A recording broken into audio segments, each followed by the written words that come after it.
Hello दोस्तों, स्वागत है आप सभी के ITS क्लासेस में। चलिए अब हम लोग पूरा थर्मल इंजीनियरिंग का जो पोर्शन है as per syllabus of RRB JEE जो है डिस्कस करने वाले हैं।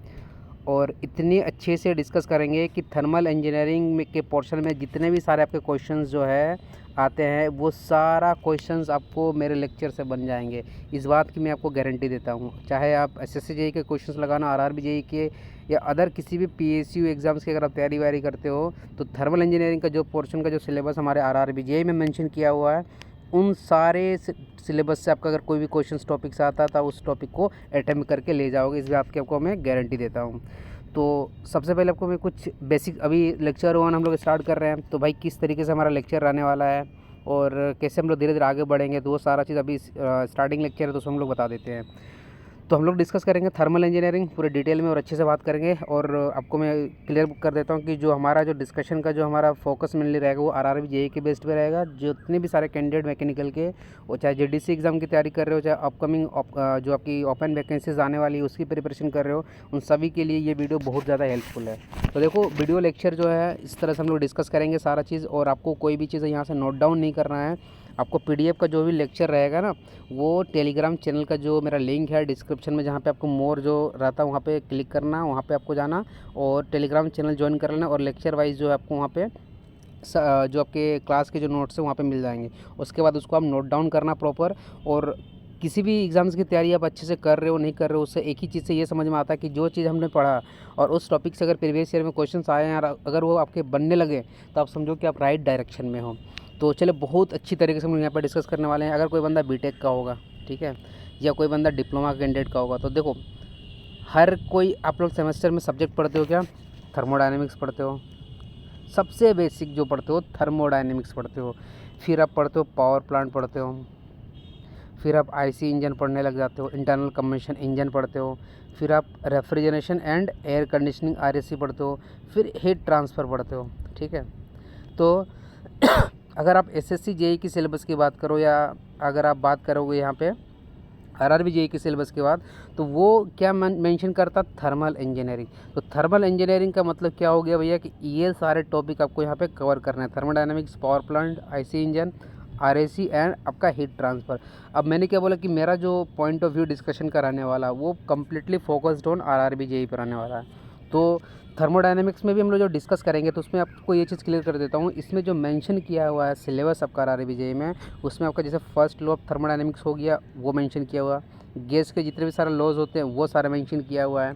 मतलब इसमें भी एंट्रोपी वगैरह का ज़्यादा डिस्कशन नहीं किया है, तो उसमें हम लोग यहाँ पे डेप्थ में नहीं घुसने वाले हैं। मतलब हम लोग थर्मोडायनेमिक्स का भी यहाँ पे लिमिट आ गया। देखो, थर्मल इंजीनियरिंग मतलब आपको एक बेसिक नॉलेज सारे सब्जेक्ट का रखना है। अब पावर प्लांट में आपको पता है बहुत सारे कंप्रेसर के बारे में पढ़ते हो आप। रैंकाइन साइकिल जो थर्मल पावर प्लांट जो होती है वहाँ पे यूज़ होती है, तो यहाँ पे पावर प्लांट का जो सिलेबस यहाँ पे नहीं दिया हुआ। IC इंजन में इंटरनल कम्बशन जो इंजन है इसमें 2 ही टॉपिक यहाँ पे आपको ऐड करने को मेनली दिखने को मिलेगा। कौन कौन सा भाई? कि ऑटो साइकिल और डीजल साइकिल। तो ऑटो साइकिल, डीजल साइकिल के PB डायग्राम, TS डायग्राम, इसके न्यूमेरिकल, इसके नॉकिंग वॉकिंग के जितने भी सारे आपके क्वेश्चन ऑब्जेक्टिव बनते हैं वो सारे क्वेश्चन लग जाने हैं भाई, इस बात की गारंटी ले लो। RAC का भी सिलेबस यहाँ पे जो ऐड किया गया है लिमिट में है, मतलब हमको उतना डेप्थ में नहीं जाना है। और हीट ट्रांसफ़र के जो तीनों मोड होते हैं आपके, चाहे कंडक्शन हो गया, चाहे कन्वेक्शन हो गया, या चाहे आपका रेडिएशन हो गया, इन तीनों मोड के हीट ट्रांसफ़र, इनके थर्मल कंडक्टिविटी क्या होती है नहीं होती है, थर्मल रेजिस्टेंस कैसे निकालते हैं, किस मटेरियल की सबसे ज़्यादा थर्मल कंडक्टिविटी होती है, तो हीट ट्रांसफ़र में हमको मेनली ये सब सारा चीज़ पढ़ना है। तो आपको एक ओवरव्यू यहाँ पे लग गया होगा कि हाँ, हमें थर्मल इंजीनियरिंग में जो है जो करना क्या है। आई होप आपको यहाँ से एक चीज़ आपको यहाँ से आइडिया लग गया होगा, ठीक है। अब देखो मेनली क्या है कि हम लोग समझते हैं कि भाई ठीक है, थर्मल इंजीनियरिंग में सबसे बेसिक जो हम लोग यहाँ पे टॉपिक स्टार्ट करने वाले क्या? थर्मोडायनेमिक्स। क्या स्टार्ट करेंगे?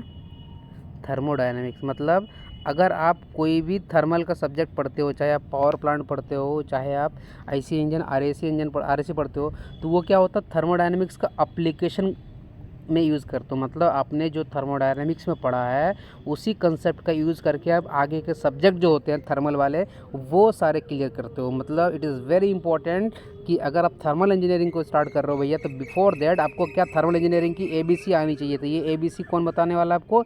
ये मेरा सब्जेक्ट थर्मोडायनेमिक्स है वो बताने वाला है, ठीक है। तो यहाँ पे जहाँ से आपके ऑब्जेक्टिव क्वेश्चंस जो बनेंगे, किस तरीके से ऑब्जेक्टिव क्वेश्चंस पूछेंगे टॉपिक वाइज, वो सारा चीज़ मैं बाकायदा डिटेल में डिस्कस करने वाला हूँ। तो सबसे पहले हम लोग बेसिक एक डिफिनेशन समझते हैं कि व्हाट इज़ थर्मल इंजीनियरिंग। आपने बहुत सारे बंदे जितने भी सारे होंगे, चाहे आपकी डिग्री कुछ भी हो, चाहे आपने बीटेक एमटेक कुछ भी किया हुआ है, चाहे आपने अगर आप डिप्लोमा होल्डर हो, तो भाई थर्मल का मतलब होता है क्या, हीट। आपने थर्मल पावर प्लांट वगैरह का नाम सुना होगा।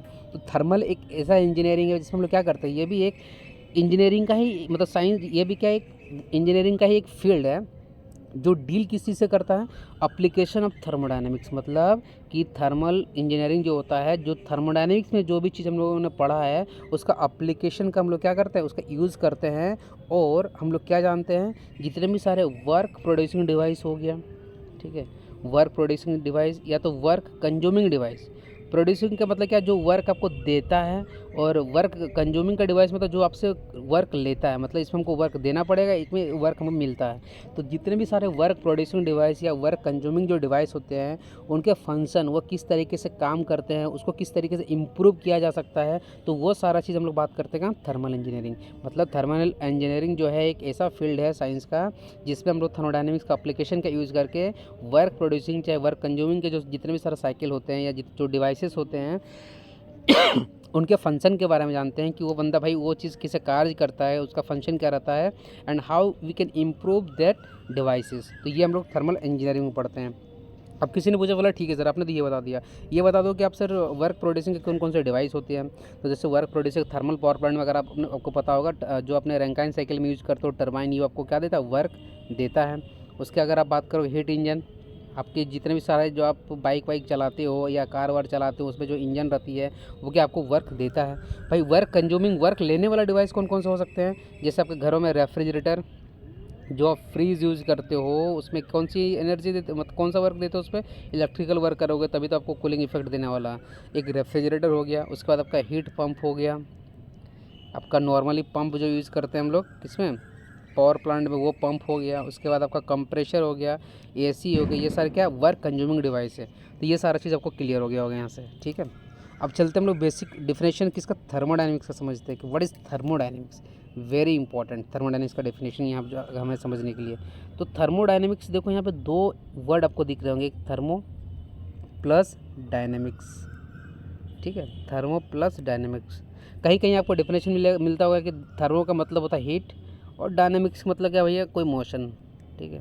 तो कहीं आपको दिख गया कि the study of heat in motion. अब स्टडी हम लोग किस तरीके से हीट का कैसे ट्रांसफ़र होता है, कैसे हीट ऐड होता है, किस तरीके से हीट जो होता है एक आपका लो ग्रेड की एनर्जी होती है, ये तो बाद की बात है। लेकिन कहीं आपका डेफिनेशन देखने को मिल जाता है कि the study of heat in motion is called thermodynamics. ये आपका एक डेफिनेशन बन सकता है। और क्या बन सकता है कि थर्मोडायनेमिक्स क्या, it is a branch of science. ये एक साइंस का क्या है, ब्रांच है, ठीक है। सारे जितने भी आपका इंजीनियरिंग जो निकल के आता है, चाहे सिविल हो, चाहे मैकेनिकल हो, चाहे इलेक्ट्रिकल हो, वो सारे साइंस ही तो है यार।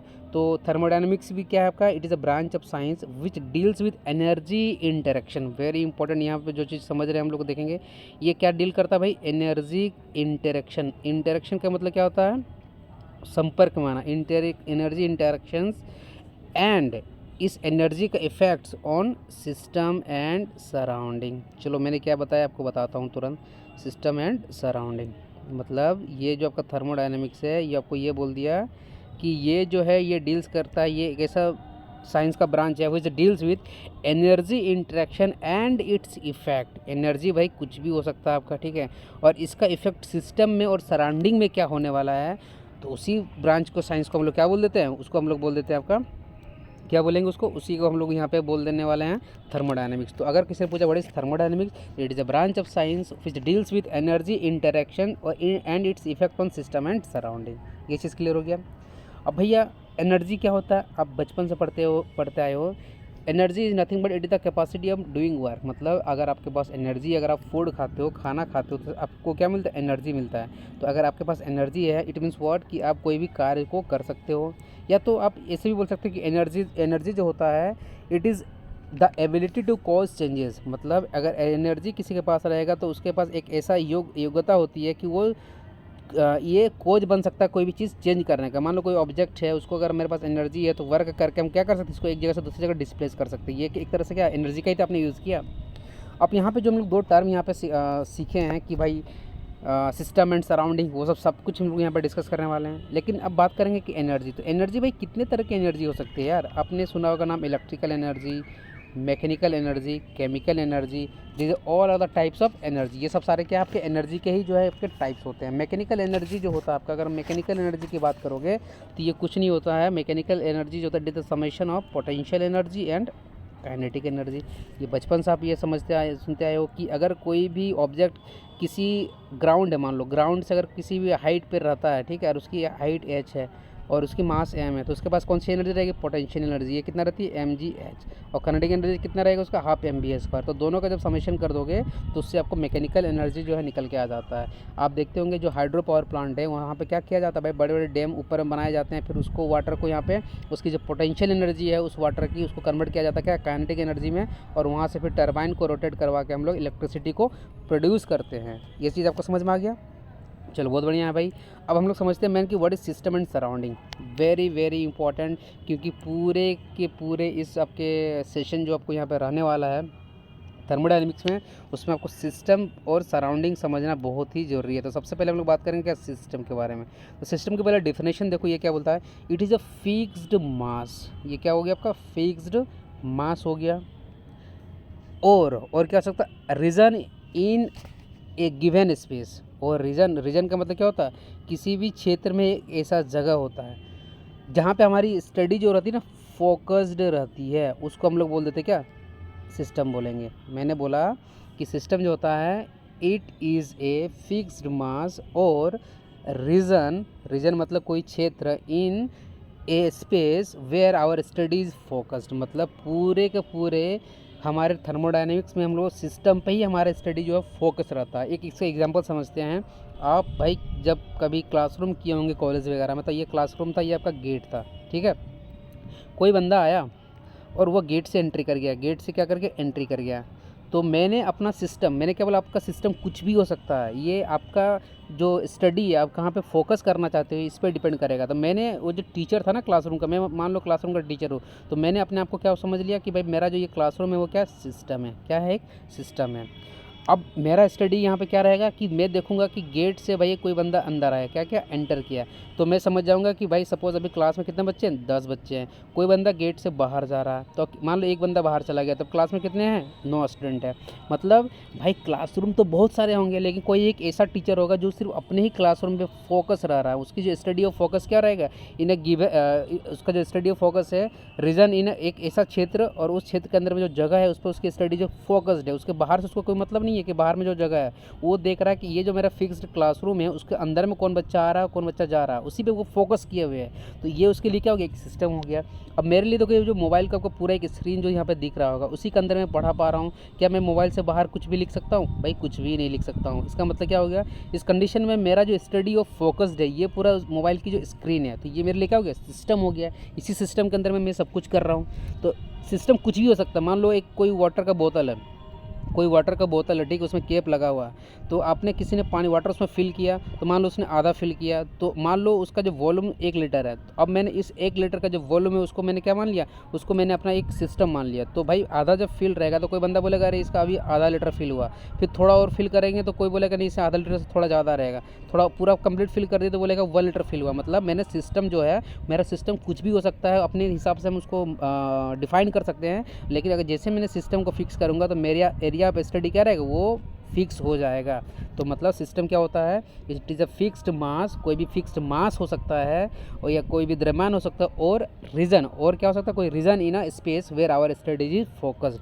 अब मुझे ये बताना कि यहाँ पर जब कोई बंदा गेट से यहाँ पे एंट्री कर रहा था इस क्लासरूम में और वो बाहर निकल जा रहा था, आपको नहीं लगता गेट जो एक बैरियर का काम कर रहा था। मतलब यहाँ पे लग रहा है कि भाई हाँ ये गेट है, गेट से वो बंदा अंदर जाता है और गेट से बाहर निकलता है, तो ये जो गेट यहाँ पे जो सेपरेट कर रहा है बाहर और क्लासरूम के अंदर में, तो इस सेपरेशन का जो हम लोग ने नाम दे दिया बाउंड्री। क्या नाम दे दिया, बाउंड्री। तो भाई what is boundary, it is the separation layer between इस सिस्टम और इस बाउंड्री के बाहर, मतलब इस सिस्टम के इस चारों तरफ का जो आपको भाग दिख रहा है, कुछ भी दिख रहा होगा इस सिस्टम के चारों तरफ में, उस चीज़ को हम लोग क्या बोलते हैं, सराउंडिंग बोलेंगे। क्या बोलेंगे, surrounding. Very very important my dear students. देखो यहाँ पे सिस्टम एंड सराउंडिंग समझना आपके लिए बहुत ही इम्पॉर्टेंट हो जाता है। तो मैंने आपको यहाँ पे ये बताया कि जो गेट यहाँ पे था वो एक सेपरेशन लेयर का काम कर रहा था, किस पे, एक सिस्टम एंड सराउंडिंग के बीच में।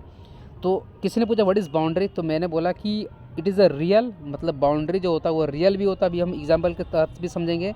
ये रियल भी हो सकता है, इमेजिनरी भी हो सकता है, मतलब हम लोग मान भी लेते हैं, ठीक है, या तो मूवेबल भी हो सकता है, मतलब ये जो मेरा बाउंड्री होता है वो मूव भी कर सकता है, या तो फिक्स्ड भी हो सकता है। ये कैसे होगा भी एग्जांपल जब मैं अभी डिस्कस करूंगा तो समझ में आ जाएगा। तो सिंपल सी बात है, व्हाट इज़ बाउंड्री, तो it is the separation layer between system and surrounding.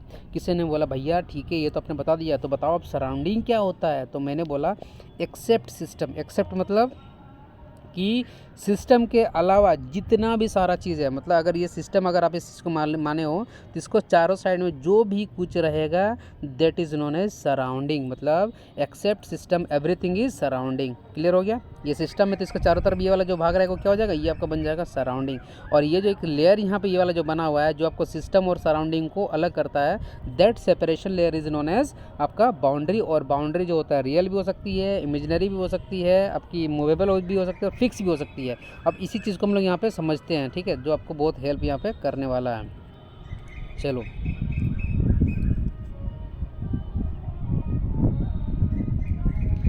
अब हम लोग बात करने वाले हैं कि पिस्टन सिलेंडर का एक अरेंजमेंट लेंगे हम लोग, ठीक है, पिस्टन और सिलेंडर का। ये मेरा सिलेंडर था, ये मेरा पिस्टन है, क्लियर है।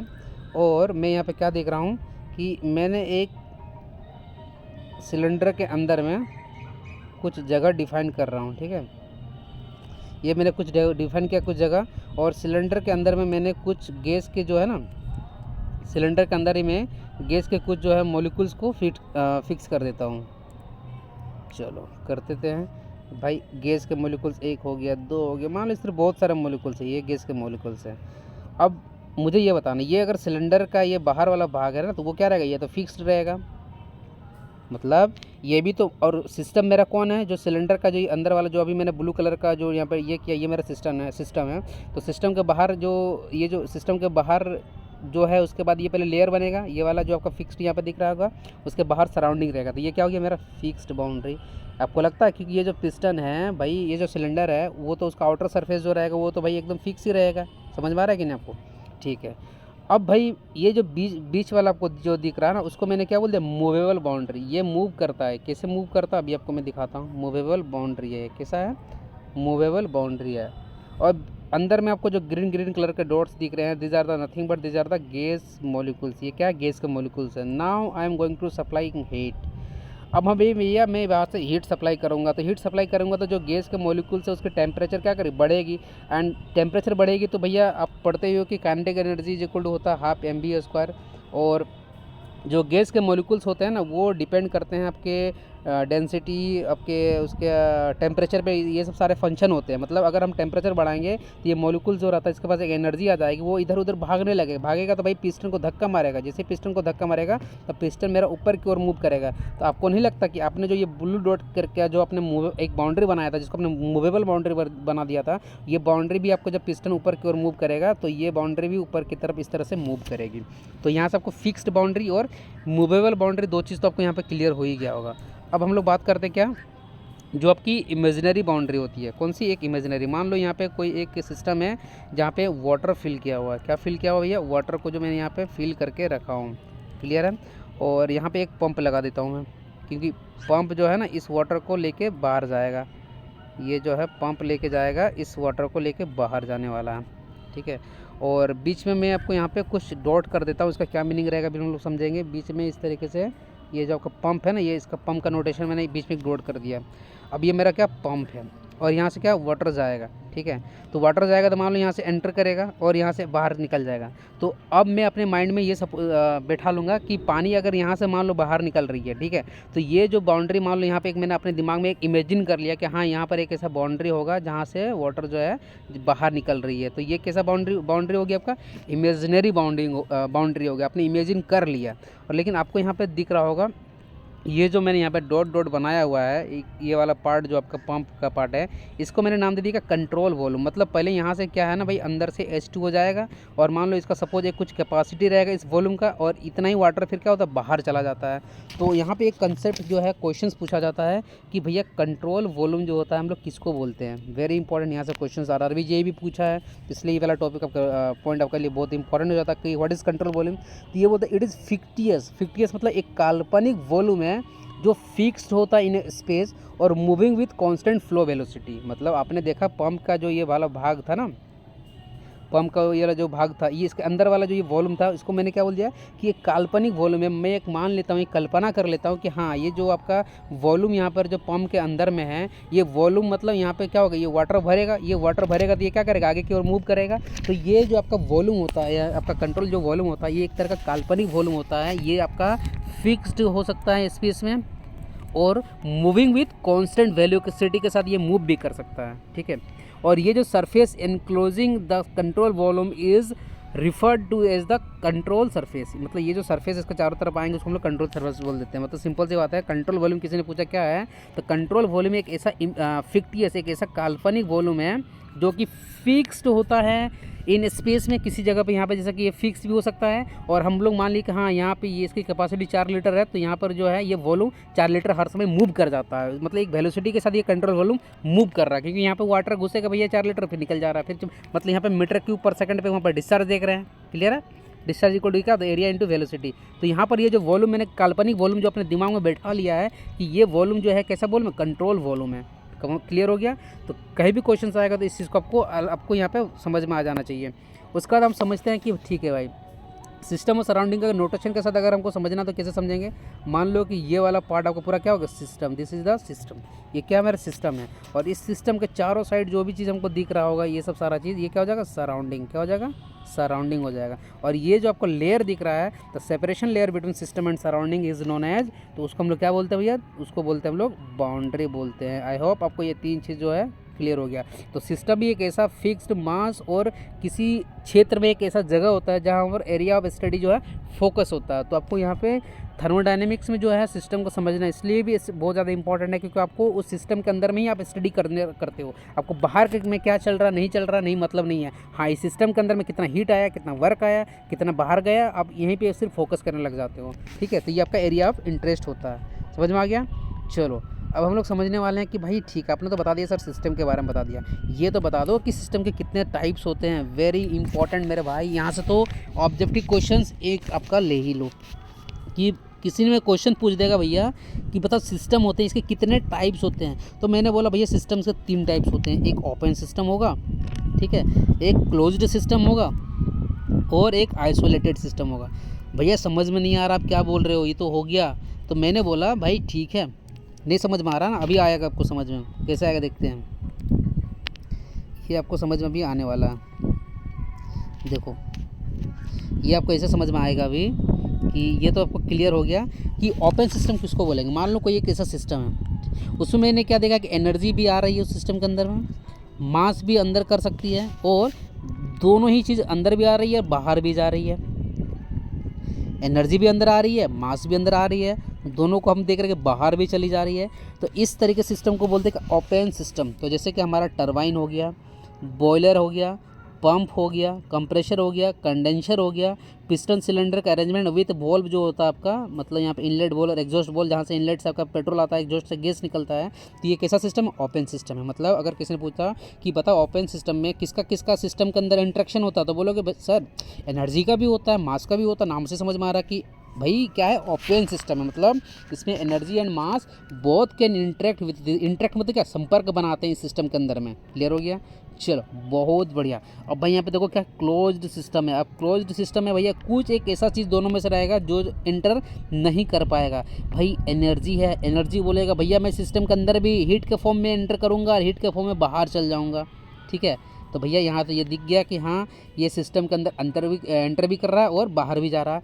मास बोला भैया मैं ना अंदर जा सकता हूँ ना बाहर जा सकता हूँ, मतलब in case of closed system ना ही आपका मतलब मास क्या हो सकता है, सिस्टम में इंटरेक्ट नहीं हो सकता, अंदर भी नहीं आ सकता और बाहर भी नहीं जा सकता, लेकिन एनर्जी क्या हो सकता है, इंटरेक्ट कर सकती है in the form of heat. तो अब आइसोलेटेड सिस्टम का सोचो क्या हो सकता है। आइसोलेटेड सिस्टम एक ऐसा सिस्टम होता है जिसमें एनर्जी हो चाहे mass, neither energy nor mass can interact with the system. तो भैया लो बन गया ऑब्जेक्टिव क्वेश्चन, बोलेगा on which of the system energy can neither interact with the system. तो आपको समझ में आ जाना चाहिए आइसोलेटेड सिस्टम होता है।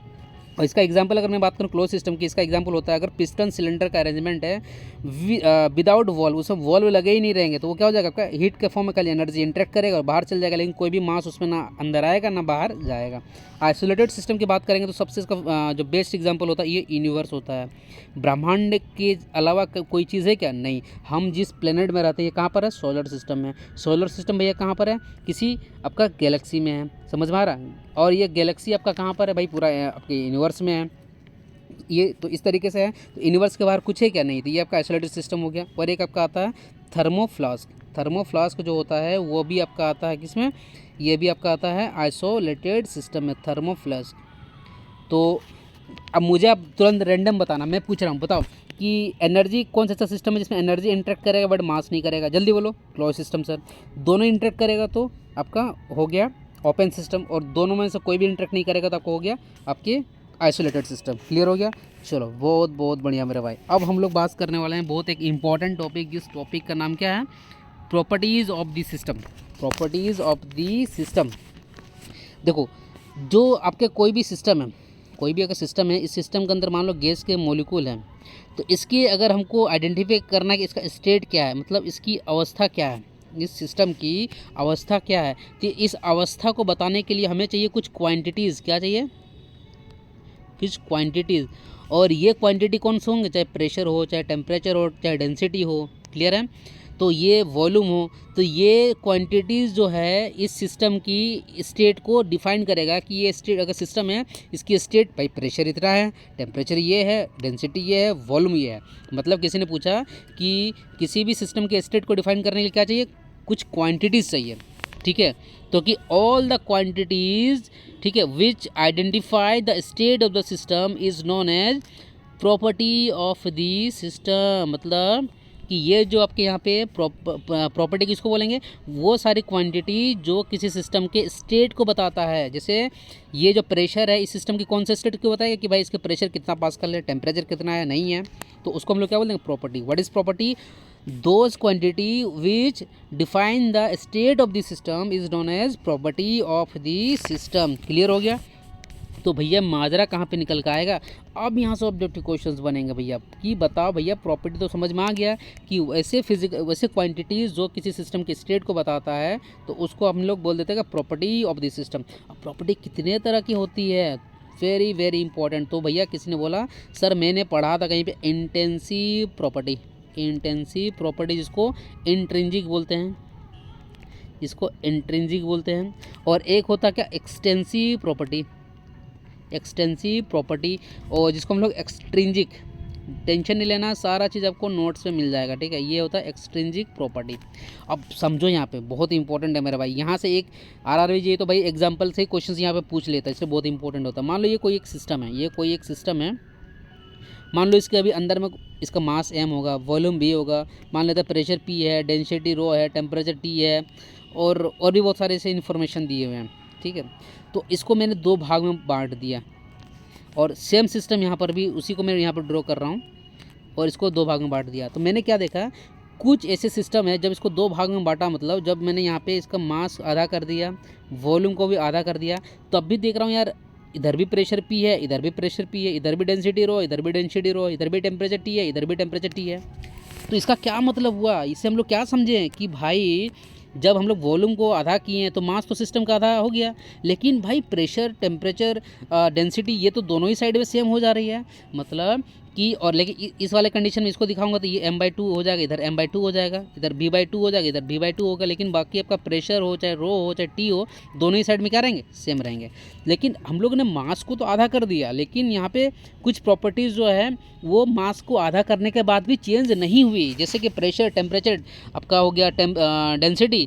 तो अब इनको हम लोग क्या बोलेंगे, मतलब कि independent of mass of system under consideration. मतलब इंटेंसिव प्रॉपर्टी वो प्रॉपर्टी होती है जो कि इंडिपेंडेंट होती है मास कंसिडरेशन ऑफ द सिस्टम। आप इस सिस्टम का मास आधा कर दिए हो, चाहे 1/4 कर दो, इट इज़ डजेंट मैटर, आप मास उसका कुछ भी ले लो, लेकिन उसकी जो प्रॉपर्टी होती है, प्रेशर जो है, डेंसिटी है, जो टेम्परेचर, चाहे जो 10 kg की रहेगी वही आपको 5 kg की या 1 kg की रहेगी, तो वो चेंज होने वाला नहीं है। आप पूरे समुद्र, आप पूरा मान लो आपके पास 1000 लीटर में जो वाटर है उसकी डेंसिटी निकाल लो तो वो भी 1000 kg पर मीटर क्यों निकलेगा। और अगर आप 1 kg वाटर का लोगे तो उसका भी डेंसिटी 1000 kg पर मीटर क्यों निकलेगा। तो वो मास पे डिपेंड नहीं कर रहा है। तो ऐसी प्रॉपर्टी को क्या बोलेंगे, इंटेंसिव प्रॉपर्टी। और एक्सटेंसिव प्रॉपर्टी वो प्रॉपर्टी होती है जो मास कंसिडरेशन ऑफ द सिस्टम, मतलब सिस्टम का अगर मास आधा किए तो उसका मास जैसे उसको आधा करें किए तो उसका वॉल्यूम हाफ हो गया, उसका उसकी जो एनर्जी है वो भी हाफ हो जाती है। तो ऐसे जो प्रॉपर्टीज होते हैं उसको क्या बोलेंगे, एक्सटेंसिव प्रॉपर्टी। मतलब इंटेंसिव प्रॉपर्टी का केस में ये मास कंसिडरेशन ऑफ सिस्टम पे डिपेंड नहीं करती है, बट एक्सटेंसिव के केस में ये मास कंसिडरेशन ऑफ द सिस्टम पे डिपेंड करती है। तो यहाँ पे बहुत सारे क्वेश्चन आपके बनते हैं, बताओ कि विच of the following is the, जैसे मान लो प्रेशर दे दिया, टेम्परेचर दे दिया, डेंसिटी दे दिया और यहाँ पे रख दिया वॉल्यूम। क्या रख दिया, वॉल्यूम। बोला कि चारों ऑप्शन में विच of the following is the type of not a intensive property. आपको समझ में आ जाना चाहिए प्रेशर, टेम्परेचर, डेंसिटी कैसे है इंटेंसिव प्रॉपर्टी, तो कौन सा नहीं है, तो वॉल्यूम जो है इंटेंसिव प्रॉपर्टी नहीं है, एक्सटेंसिव प्रॉपर्टी है। क्योंकि मास को आधा कर देने से जो वॉल्यूम होती है उन दोनों भाग में क्या हो जाती है, आधा भाग में डिवाइड हो जाती है। तो आप समझते हैं कि एग्जाम्पल कौन कौन से, दोनों ही चीज़ के जो एग्जाम्पल होते हैं, चाहे आपका इंटेंसिव हो गया चाहे आपका एक्सटेंसिव हो गया, कौन कौन से होते हैं भैया। देखो, चाहे आपका इंटेंसिव प्रॉपर्टी की अगर बात करो तो प्रेशर हो गया, डेंसिटी हो गया, टेम्परेचर हो गया, विस्कोसिटी हो गया, वेलोसिटी हो गया, और ऑल स्पेसिफिक प्रॉपर्टी, जैसे स्पेसिफिक इंथैल्पी हो, स्मॉल एच, स्पेसिफिक वॉल्यूम हो, चाहे आपका स्पेसिफिक कुछ भी अगर स्पेसिफिक वर्ड अगर आपका लग गया पहले में तो वो सारे इंटेंसिव प्रॉपर्टी कहलाते हैं। और एक्सटेंसिव की बात करोगे तो वॉल्यूम हो गया, मास हो गया, ठीक है। उसके बाद ऑल टाइप्स ऑफ एनर्जी, जितने टाइप्स ऑफ एनर्जी होते हैं, पोटेंशियल, काइनेटिक, केमिकल, कुछ भी एनर्जी के बारे में आपने पढ़ा होगा तो वो सारे क्या कहलाएंगे, आपके इंटेंसिव प्रॉपर्टी, एक्सटेंसिव प्रॉपर्टीज़ कहलाएंगे, ठीक है। तो ये सब सारा चीज़, आई होप आपको यहाँ से ये सब सारा चीज़ जो है आज यहाँ पे समझ में आ गया होगा कि हम लोगों ने जो भी चीज़ यहाँ पे डिस्कस किया है। तो सबसे पहले तो हम लोगों ने स्टार्ट किया था कहाँ से, कि समझे कि भाई चलो ठीक है कि आपकी जो थर्मोडायनेमिक्स में हम लोग थर्मल इंजीनियरिंग जो पढ़ रहे हैं तो इसमें भाई कौन कौन से इसके पार्ट्स बटे हुए हैं, नहीं बटे हुए हैं, वो सारा चीज़ के बारे में हम लोगों ने देखा। उसके बाद फिर हम लोगों ने सोचा स्टार्ट किया बेसिक थर्मोडायनेमिक्स से, हम लोगों ने बेसिक स्टार्ट किया। उसका देखा कि इसकी डेफिनेशन क्या हो सकती है, फिर देखे कि हम लोग भाई कौन कौन से एनर्जी के टाइप्स क्या क्या होते हैं, ठीक है, वो समझा हम लोगों ने। फिर धीरे धीरे हम लोग आगे बढ़े तो सिस्टम के बारे में समझे। उसके बाद हम लोगों ने यहाँ पे बाउंड्री के बारे में समझा। उसके बाद हम लोगों ने यहाँ पे सराउंडिंग के बारे में समझा, ठीक है। तो फिर जैसे हम लोग आगे बढ़े फिर यहाँ पे कंट्रोल वॉल्यूम क्या होता है, ये एक फिक्टियस, एक काल्पनिक वॉल्यूम होता है जो भाई वेलोसिटी के साथ मूव भी कर सकता है, ठीक है। वो चीज़ हम लोगों ने यहाँ पे समझा, या तो फिक्स भी हो सकता है। ये सब सारा चीज़ हम लोगों ने यहाँ पे समझा। और क्या समझा हम लोगों ने यहाँ पे देखा कि किस तरीके से भाई कोई अगर सिस्टम है तो वो कितने तरह के होते हैं, ओपन सिस्टम हो गया, क्लोज सिस्टम हो गया, आइसोलेटेड सिस्टम हो गया। तो अगर दोनों ही एनर्जी और मास जो है सिस्टम अगर इंटरेक्ट मतलब वो सिस्टम में आना जाना अगर लगा हुआ रहता है उनका, तो वो ओपन सिस्टम है। क्लोज सिस्टम में खाली एनर्जी का आना जाना रहेगा, मास आना जाना नहीं कर सकता है। और आइसोलेटेड सिस्टम में तो दोनों ही भाई अंदर ना आ सकते हैं ना बाहर जा सकते हैं, जैसे यूनिवर्स और थर्मोप्लास्ट हो गया, ठीक है। तो ये सब सारा चीज़ हम लोगों ने यहाँ पे देखा। फिर हम लोगों ने डिस्कस किया भाई सबसे बड़ा इंपॉर्टेंट चीज़ प्रॉपर्टीज़ के बारे में हम लोगों ने समझा कि प्रॉपर्टी क्या होती है भैया, कि वैसे क्वांटिटी जो सिस्टम के स्टेट को डिफाइन करती है उसको हम लोग बोल देते हैं प्रॉपर्टी ऑफ द सिस्टम। ये दो तरह के होते हैं, इंटेंसिव और एक्सटेंसिव। इंटेंसिव प्रॉपर्टी वो प्रॉपर्टी होती है जो independent of mass consideration of system. आप मास को आधा करो, उसको कुछ भी कर लो, वो उस पर चेंज नहीं होने वाली। जैसे कौन कौन से आपके एग्जाम्पल यहाँ पर मैंने आपको दिखाया, चाहे आपके प्रेशर हो, चाहे टेम्परेचर हो, चाहे आपके डेंसिटी हो, चाहे आपकी विस्कोसिटी हो, चाहे आपकी वेलोसिटी हो, चाहे आपके स्पेसिफिक कोई भी टर्म आ गया, specific enthalpy, specific energy, specific internal energy, तो ये सब सारे आपके इंटेंसिव प्रॉपर्टी होगा। और एक्सटेंसिव प्रॉपर्टी जैसे वॉल्यूम हो गया, मास हो गया, all types of energy. Energy जो बोल रहा हूँ उसमें स्पेसिफिक वाले नहीं आएंगे, स्पेसिफिक जहाँ लग गया तो वो क्या हो जाएगा, वो इंटेंसिव हो जाएगा। तो आई होप आपको इतने सारे टॉपिक आज क्लियर हो गए होंगे भाई, ठीक है। और नेक्स्ट टॉपिक में धीरे धीरे इस तरह से हम लोग सारा चीज़ क्लियर करेंगे। और लेक्चर 1 का PDF आपको कहाँ पर मिल जाएगा, आपको मिल जाना है भैया मेरे जो आपके कि टेलीग्राम चैनल की लिंक आपका यहाँ पर डिस्क्रिप्शन में दिया हुआ रहेगा, ठीक है। चलो वीडियो तो अगर आप लोग यहाँ तक पहुँचो तो डेफिनेटली आप इस लेक्चर के बारे में एक फीडबैक जरूर देना यार कि लेक्चर कैसा, मज़ा आ रहा है कि नहीं आ रहा। और क्वेश्चन लगा के देखो यार, इतने सारे जो मैंने टॉपिक बताया, अगर क्वेश्चंस नहीं लगेंगे ना तो भाई फिर मेरे को बताने कि हाँ सर आप जो पढ़ा रहे हो लगेगा नहीं, ऐसा हो ही नहीं सकता यार। सारे क्वेश्चंस लग जाने हैं, किसी भी लेवल का क्वेश्चन जाके लगाओ अब इन जो टॉपिक मैंने कवर कर दिया अभी, ठीक है।